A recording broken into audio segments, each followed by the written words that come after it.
And remember, I spoke about how South Africa doesn't have seeds last time. And many people didn't understand what I was talking about.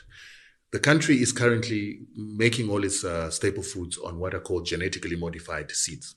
Monsanto. Yes, most of which are disabled from reproducing. Most of which, even if they did reproduce, they would slowly reproduce less and less. This means that we need Please stop. People don't understand this. A seed, when you plant it, has an ability that when it bears fruit, the fruit can give you seeds that can be replanted. Yes. You are saying there are genetically modified seeds where it will give you fruit, maybe even with pips, but they cannot grow into anything. Some of those seeds are genetically engineered to have what is called a genetic use restriction technology, that if you try to replant it next season, it won't replant.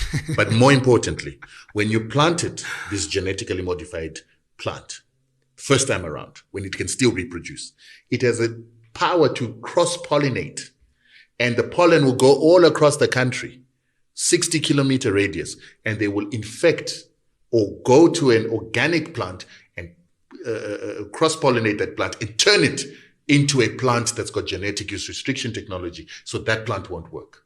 And they can do that again and again all across the country until they destroy the organic seeds, and you're only left with these genetically engineered seeds for your food. So you have to go and buy them every year from a company that is not South African, from a Monsanto that is not South African, from a Bayer that is not South African, from a Syngenta that is not South African, putting you in slavery for seeds. So scary.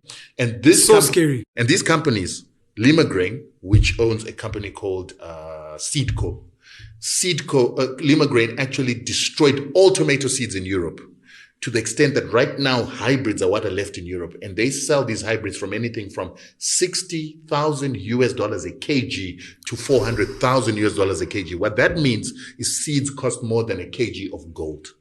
So if we continue to allow that to happen in South Africa, very soon the companies that control these seeds can demand a kg of gold or more for a kg of seeds. And without those seeds, you do not eat. So what we are saying is, it should therefore be common sense for the government of South Africa, black South Africans, and anybody that considers themselves South African, including the Boers, to make sure that they should be supporting seed producers that produce organic seed or open pollinated seeds, so that we can have seeds in the hands of our farmers that reproduce for us to be able to control our food production. Now, I sell such seeds. I sell food that is grown by farmers that produce organic seeds. People don't support me. They support the same Pick and Pays and companies that produce these GMOs that continue to ensure that we don't have capacity to produce our own food, making us servants of seeds. Please come back soon. Thank you very much. I will.